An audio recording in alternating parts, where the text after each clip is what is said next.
Mid 90s में east coast और west coast की राइवलरी या फिर जो बीफ थी वो पीक पे चल रही थी और वेस्ट कोस्ट की record label death row records और ईस्ट कोस्ट की record label bad boy records भी इस बीफ में बहुत ज्यादा इन्वॉल्व थी। और ग्लोबल हिप हॉप के दो बहुत बड़े आर्टिस्ट जो फिलहाल हमारे बीच में नहीं है, टूपाक और बिगी भी इस बीफ में बहुत हद तक इन्वॉल्व थे। Tupac was from west coast and Biggie was from east coast और इस बीफ में हमें इन दोनों के साइड से डिस ट्रैक भी एक दूसरे के लिए देखने को मिले थे। और सिर्फ यही नहीं, वेस्ट कोस्ट के बहुत सारे रैपर्स ने सपोर्ट के लिए ईस्ट कोस्ट के लिए डिस ट्रैक ड्रॉप किए थे और ईस्ट कोस्ट के रैपर्स के साइड से भी हमें वेस्ट कोस्ट के लिए डिस ट्रैक देखने को मिला था। ओके, सो तुम सोच रहे होगे भाई कि वीडियो का टाइटल तो कुछ और है और मैं कुछ और ही एक्सप्लेन कर रहा हूं। तुम बिल्कुल सही वीडियो पे आए हो, वीडियो गलत नहीं है। मैं इस चीजों के बारे में इसलिए डिस्कस कर रहा हूं क्योंकि ऐसी ही सिमिलर चीजें अभी हमें डीएचएच में भी देखने को मिल रही है। सो कृष्णा और एमवे की बीफ चल रही थी, हमें दोनों साइड से डिस ट्रैक भी देखने को मिल रहे थे, बट सडनली नहीं, इसका हिंट हमें पहले भी बहुत बार दिया जा रहा था। बंटा रिकॉर्ड के साइड से कलमकार के लिए एक डिस ट्रैक ड्रॉप हुआ है। इस गाने में हमें बंटा रिकॉर्ड के 4 आर्टिस्ट यंग आलिव, थोराट, मी मैक्स और मिंटा देखने को मिले हैं और इसमें कृष्णा, रफ्तार, कर्मा, अंकित खन्ना और पूरे कलमकार को टारगेट किया गया है। कभी हुड में तो आ, अकेला नहीं झूम ले गया, पूरी गैंग ले गया, कभी हुड में तो आ, अकेला नहीं। ओके, सो जो बीफ का करेंटली सीजन चल रहा है उसमें थोड़ा सा और तड़का लग चुका है और हम इस वीडियो में ये जो डिस ट्रैक हमें देखने को मिला है बंटा रिकॉर्ड के साइड से हुड में तो आ, इसे रिव्यू करने वाले और हम ये देखेंगे क्या ये ट्रैक अच्छा है, एवरेज है या फिर बुरा है। इस वीडियो में मैं चारों आर्टिस्ट के परफॉर्मेंस के बारे में बात करूंगा, कौन से आर्टिस्ट ने मुझे सबसे ज्यादा इंप्रेस किया और कौन से आर्टिस्ट ने मुझे इंप्रेस नहीं किया। और उसके साथ साथ अगर रिव्यू के बीच में कुछ चीजें एक्सप्लेन करनी पड़े कॉन्टेक्स्ट समझाने के लिए तो मैं तुम लोग के लिए वो भी इस वीडियो में करूंगा। सो ये जानने के लिए कि मुझे ये डिस ट्रैक कैसा लगा, इज दिस अ ट्रैश और a good diss track, video को लास्ट तक देखना। सो अगेन एक क्रेजी वीडियो होने वाला है, एंटरटेनिंग वीडियो होने वाला है फॉर श्योर। तो कुछ ना कुछ सीख के जाओगे इस वीडियो से, एंटरटेन होके जाओगे। वीडियो को लास्ट तक देखना, बिल्कुल भी स्किप मत करना, 2 बार बोल दिया मैंने। ओके, सो वीडियो स्टार्ट करने से पहले check the song of the day. I'm looking into you, baby I'm falling in love you, yeah. I don't play double games, yeah. गाने का नाम है एवरी थॉट अबाउट यू और artist है जीकिन। सो जब ये गाना मैंने पहली बार सुना था मुझे लिटरली यकीन नहीं हुआ था कि किसी इंडियन आर्टिस्ट ने ये गाना गाया है, किसी इंडियन अंडरग्राउंड आर्टिस्ट ने ये गाना गाया है। और इस गाने में अभी तक 67 व्यूज है, 67 व्यूज है, ठीक है। तुमने स्निपेट सुना होगा और ये गाना बिल्कुल इतना डिजर्व नहीं करती है। This is a very good track. भाई ने थोड़ा सा R&B ट्राई करा है इसमें, रैपिंग भी है इसमें और बिल्कुल एक इंटरनेशनल साउंड है, बहुत ही डिफरेंट साउंड है इस गाने में। सो मैंने इस गाने का लिंक डिस्क्रिप्शन में डाल दिया है, लिंक में क्लिक करना और भाई ये गाना में जाकर कमेंट ड्रॉप करना। तुम रैप बॉट के चैनल से आए हो, रैप बॉट ने भाई को ढेर सारा प्यार भेजा है लिटरली भाई, ठीक है। अगर ऐसे गाने में 67 व्यूज आ रहे हैं ना तो भाई हम क्या कर रहे हैं यार, हमें सपोर्ट करना पड़ेगा ऐसे आर्टिस्ट को। सो जाओ भाई को सपोर्ट करो, भाई को कमेंट में प्यार दिखाओ, बताओ कि वो अच्छा काम कर रहे हैं और गाने ड्रॉप करते रहे और मेहनत करते रहे। सो लिंक डिस्क्रिप्शन में, go and support him. Okay, let's now come back to the video and let's straight start with the review of the track. So इस गाने का नाम है हुड में तो आ और जो ये वर्ड हुड है this is a very popular slang जो हिप हॉप में बहुत ही ज्यादा यूज किया जाता है और बहुत सारे लोगों को इसका मतलब पता नहीं है। तो पहले मैं बता देता हूँ कि हुड का मतलब एग्जैक्टली होता क्या है। तो hood is like a neighbourhood, specially an urban neighbourhood inhabited by African American of low socio economic status. So hood के जो लोग होते हैं और या फिर जो हुड के रैपर होते हैं, अगर हम बाहर की बात करें तो उनकी अपब्रिंगिंग बहुत ही डिफिकल्ट होती है। वो बचपन से ही ड्रग सेल कर रहे होते हैं या फिर गन एक्टिविटीज में इन्वॉल्व होते हैं और मोस्टली बाहर के जो हुड रैपर्स होते हैं उनके गानों में भी हमें इसी तरीके की बातें सुनने को मिलती है। ओके, सो अब हम इस गाने का डिस्क्रिप्शन चेक कर लेते हैं। इस गाने की जो म्यूजिक है वो प्रोड्यूस किया मी मैक्स ने and Me Max is very good music producer. मेरे को उनका म्यूजिक प्रोडक्शन बहुत सही लगता है। So I am looking forward to it, इस गाने में हमें कैसा म्यूजिक देखने को मिलता है। वीडियो किया है हैप्पी और वीवरेक ने और आर्टिस्ट है इसमें थोराट, मिंटा और मी मैक्स। तो जैसे ही गाना स्टार्ट होता है हमें एक सिंथ का सैंपल सुनने को मिलता है और उसके बाद बीट ड्रॉप होता है और हमें यंग आलिव के साइड से इस गाने का हुक पार्ट सुनने को मिलता है। कभी हुड में तो आ, अकेला नहीं झूम ले गया, पूरी गैंग ले गया, कभी हुड में तो आ। और अगर तुम लिरिक्स में ध्यान दोगे तो यंग आलिव जो है वो कलमकार के आर्टिस्ट को इनवाइट कर रहे हैं उनके हुड में आने के लिए। और उसके साथ साथ हुक में हमें थोराट के एडलिप्स भी सुनने को मिल रहे हैं and overall the hook part of this track is really good. और उसके बाद हमें यंग गालिब का वर्स सुनने को मिलता है।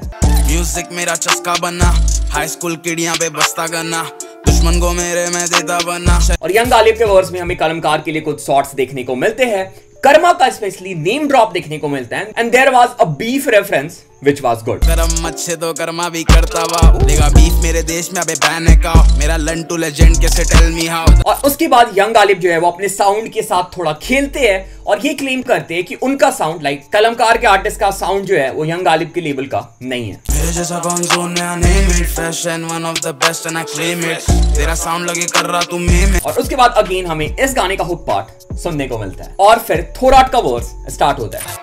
ब्राउन आइज ब्राउन मुंडे ब्राउन कलर ब्राउन गुंडे तेरा घमंड डालूंगा मैं। सो थोराट को मैं स्टार्टिंग से ही फॉलो कर रहा हूँ लाइक जब उनका गाना एमवी के साथ बहुत हार्ड आया था उस टाइम से। और मैंने एक चीज नोटिस की है कि थोराट ने थ्रू द टाइम इंप्रूवमेंट करी है, लाइक जो उन्हें फीडबैक मिला है उसमें उन्होंने काम किया है और अब जो हमें थोराट देखने को मिल रहा है this is way better than previous Thorat. और थोराट का जो लास्ट ट्रैक बंटाई रिकॉर्ड से आया था स्ट्रीट लवर, लिटरली थोराट का वो पहला गाना है जिसे मैंने प्लेलिस्ट में ऐड किया और मैं लिटरली वो गाना सुनता हूं। एंड अगेन थोराट का इस गाने का वर्स भी इंप्रेसिव है। तो अगेन हमें इस वर्स में भी कुछ शॉट्स देखने को मिले हैं, लाइक सबके वर्स में शॉट्स है, डिस ट्रैक है, डायरेक्ट डिस है, नाम भी ले रखा है।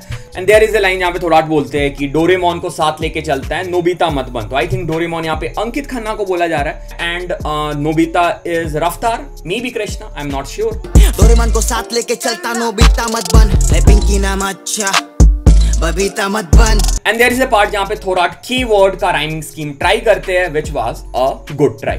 तेरे कलम में धार नहीं तेरा कलम धार्मिक, तेरे कलम से बना कोई कलाकार नहीं, तेरे कलमकार में कोई कला। तो ओवरऑल थोराट का वर्स मुझे बहुत सही लगा and he did a really good job. और उसके बाद फिर हमें हुक पार्ट सुनने को मिलता है और फिर मिंटा का वर्स स्टार्ट होता है और मिंटा अपने इस वर्स में कृष्णा के ऊपर शॉट्स लेते हैं और ये बोलते हैं कृष्णा जो है वो रेफरेंस कॉपी करते हैं, एमवी से कॉपी करते हैं और कृष्णा का नाम जो है वो भगवान वाला है पर अपने गानों में कृष्णा झूठ बोला करते हैं। रेफरेंस करे कॉपी और बातें तेरी झूठ, भगवान वाला नाम पर असल में तो झूठ मिलने की बात करूं। तो कुछ टाइम पहले जब एमवी कतर में थे तो कृष्णा के साइड से हमें स्टोरीज देखने को मिली थी और उसके रिप्लाई में मिंटा ने भी कुछ स्टोरीज डाली थी। तो उसी का रेफरेंस हमें मिंटा की इस वर्स में देखने को मिलता है। मिलने की बात करूं तो ये जाते हैं चुप बनटाए तेरा बाप और मैं चाचू या तो लगते गले या। और उसके बाद अगेन हमें इस गाने का हुक सुनने को मिलता है और मी मैक्स का वर्स स्टार्ट होता है। तो मी मैक्स का जो वर्स है वो बहुत ही ज्यादा डिफरेंट है साउंड वाइज अगर हम बात करें तो, लाइक वो बहुत ही डिफरेंट लाइक ट्रैप जोन में चले गए। मेलोडिक वाइब हमें मी मैक्स के साइड से देखने को मिली है बट अगेन सुनने में वो अच्छा साउंड कर रहा है। फीलिंग है रेडी, शॉट होगा हैवी, छोटे तो करता नहीं पुला, खड़ा हूं रेडी लाया। और उसके बाद फॉर द लास्ट टाइम हमें इस गाने का हुक पार्ट सुनने को मिलता है and the track was over. Okay so ये हम लोगों ने ट्रैक के बारे में ब्रीफली डिस्कस कर लिया। अब हम आ जाते हैं इस गाने के प्रॉपर रिव्यू के ऊपर। पहले हम स्टार्ट करते हैं इस गाने की बीट से जो कि प्रोड्यूस करी है मी मैक्स ने। तो ये बात मैंने बहुत बार बोला है, मैंने आई थिंक एक म्यूजिक प्रोड्यूसर्स के ऊपर वीडियो बनाया था उसमें मैंने बोला था कि मी Max is one of the best music producer right now in DHH और उनके म्यूजिक मुझे बहुत सही लगते हैं और वो बहुत डिफरेंट टाइप की म्यूजिक बनाता है। लाइक पहली बार मैंने उनका जो म्यूजिक बनाने का पोटेंशियल है वो देखा था एमिवे के एल्बम में जब उनका एल्बम मालूम है ना आया था। लाइक जब फ्लैम्बॉय ने एल्बम बीच में छोड़ दिया था, लाइक उनकी कुछ पंगे हुए थे और वो चले गए थे, मी मैक्स ने एल्बम कंटिन्यू किया और म्यूजिक वाइज उस एल्बम ने बिल्कुल भी डिसअपॉइंट नहीं किया था। और अगर हम इस गाने की बात करें the sample is really good, groovy है, बीट पैटर्न इज गुड, 808 जिस हिसाब से यूज किया गया है, the beat is really good और इस गाने के लिए इससे अच्छा इंस्ट्रूमेंटल और इससे अच्छा बीट आई थिंक नहीं मिल पाता and Me Max did a very good job with the beat production. So अब हम आ जाते हैं बाकी चारों आर्टिस्ट पर। स्टार्ट करेंगे हम यंग गालिब से। सो young Ghalib is like core of this track. I think ये यंग गालिब का ही आइडिया होगा ये ट्रैक का, फिर बाद में बाकी आर्टिस्ट ऐड हुए होंगे इसमें। So young Galib hook part, like young Galib ने बहुत ज्यादा इंप्रेस किया हुक पार्ट में। Hook part is really groovy, really catchy, बहुत बार रिपीट हुआ है, लाइक हर आर्टिस्ट के आने के बाद एक बार हुक पार्ट रिपीट हुआ है। फॉर एग्जाम्पल अगर तुम लोगों ने हाई रेस का गाना सुना है, ठीक है, प्ले ग्राउंड सुना होगा या फिर हाई रेस के और भी जो साइफर्स टाइप के ट्रैक होते हैं वो सुने होंगे, तो हाई रेस यही काम करते हैं, हुक को बहुत कैची रखते हैं क्योंकि जब भी साइफर होता है तो उसमें या फिर जब ज्यादा रैपर होते हैं एक गाने में तो हुक बहुत बार रिपीट होता है और अगर हुक कैची नहीं हुआ और हुक ग्रूवी नहीं हुआ तो फिर गाना बोरिंग लगने लगता है। सो यहाँ पे जो है यंग गालिब ने बहुत सही काम किया, हुक को बहुत ज्यादा कैची रखा है और बार बार रिपीट होने के बाद भी हुक जो है वो बोर नहीं करता है और हुक अच्छा ही साउंड करता है तुम जितना ज्यादा बार उसे सुनोगे। और अगर हम यंग गालिब की वर्स की बात करें, young Ghalib is like one of the most lyrical artist in Bantai records. Like अगर हम गौश की बात करें, फ्लोवो की बात करें, यंग गालिब की बात करें, तो these artist are the most lyrical artist in Bantai record. तो वही चीजें मैं एक्सपेक्ट कर रहा था और यंग गालिब ने बिल्कुल भी डिसअपॉइंट नहीं किया है। बहुत अच्छी लिरिक्स है, कुछ अच्छे वर्ड प्लेस, रेफरेंसेस भी हमें यंग गालिब के साइड से इस गाने में देखने को मिले हैं। तो अब हम आ जाते हैं थोराट पे। सो थोराट ने भी बहुत ज्यादा इंप्रूव किया है, जैसे मैंने ऑलरेडी बताया कि अगर हम पहले से कंपेयर करें और अब के थोराट में बहुत ज्यादा अंतर है। पर हम थोराट को यंग गालिब या फिर गौश या फिर फ्लोवो से कंपेयर नहीं कर सकते हैं। उनकी लेवल डिफरेंट है, थोराट की लेवल डिफरेंट है, तो हम थोराट को उनके हिसाब से ही जज करेंगे। और अगर हम उस हिसाब से देखें, he did a really good job. कुछ अच्छे वर्ड प्लेस देखने को मिले हैं, कुछ अच्छा डिस मारा है, जैसे एक बबीता का रेफरेंस था, इसके बारे में मैंने बात नहीं किया, तो that was a good reference. I think वहां पे रफ्तार को टारगेट किया गया क्योंकि बबीता जो है वो तारक मेहता में उन्होंने साउथ इंडियन से शादी कर रखा है, तो साउथ इंडियन जो रफ्तार भाई है वो भी अपने साउथ इंडियन है, मे बी मैं गलत भी हो सकता हूं। तो that was a good reference, भाई ने बहुत अच्छे से सोचा है and overall good job by Thorat. So अब हम आ जाते हैं मिंटा पे। Minta also did a good job. Minta का वर्स था वो मेरा फेवरेट वर्स नहीं था इस ट्रैक का, बट उनका वर्स जो था अच्छा था। अगेन कृष्णा को टारगेट किया है, कुछ पुराने रेफरेंसेस, स्टोरीज बताए हैं and decent job by Minta. And last but not the least, V Max. Different sound, थोड़ा मेलोडिक वाइब है वी मैक्स के गाने में। अगेन सबलिमिनल्स और डायरेक्ट शॉट्स लिए गए हैं और अगर हम लाइक साउंड की बात करें, सुनने में बहुत अच्छा साउंड कर रहा है। लाइक वी मैक्स के साथ कभी कभी ऐसा होता है कि उनका ऑटो ट्यून थोड़ा सा लाइक ज्यादा हो जाता है या फिर सुनने में उतना अच्छा साउंड नहीं करता है, बट इस पार्ट में बहुत अच्छा सुनने में साउंड कर रहा था। So again good job by me Max as well. और भाई ने बीट में तो फाड़ दिया ही है, वो तो अलग बात है। ओके, सो अगर हम ओवरऑल ट्रैक की बात करें, the track was good, like really good. मुझे अच्छा लगा ट्रैक, ठीक है। पहली बार सुनना मुझे पहली बार में अच्छा लगा। बहुत बार ऐसा होता है मुझे कोई गाना 2 या 3 बार सुनना पड़ता है तब जाके मुझे अच्छा लगता है, बट ये ट्रैक मुझे पहली बार में ही ठीक लगा था। और बहुत सारे हो सकता है कलमकार के फैंस या कृष्णा के डाई हार्ड फैंस होंगे, वो बोलेंगे यार बेकार ट्रैक है, ये है वो है, छपरी रैपर्स है, ये है।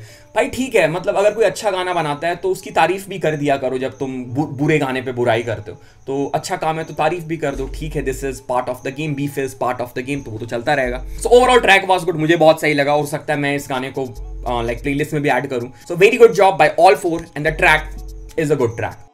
Okay, so this was it, this was my review on hood में तो। और भाई अब तो कृष्णा के डिस ट्रैक का इंतजार हो रहा है, सो होप कृष्णा भाई जल्दी ड्रॉप कर दे। भाई मैसेज करो कृष्णा भाई को। ओके, सो अगर तुम चैनल पे पहली बार आए हो, make sure to subscribe the channel. अगर तुम चैनल को पहले से भी देख रहे हो तो सब्सक्राइब नहीं है, चैनल को सब्सक्राइब कर लो, अपने भाई को सपोर्ट करो। सेकंड चैनल सब्सक्राइब करना चाहते हो, लिंक डिस्क्रिप्शन में है। भाई मीम रिव्यू लेके आऊंगा, मैं लेट हो रहा हूं पर जल्दी लेके आऊंगा, ठीक है। बाकी सारे लिंक, बाकी सारा कुछ डिस्क्रिप्शन में, तुम चेक कर सकते हो और अपने भाई को हर जगह पे फॉलो कर सकते हो और जैसे इस चैनल पे सपोर्ट करते हो हर जगह पे सपोर्ट कर सकते हो। So this was it, this was the video. Thanks for watching the video. Thanks again.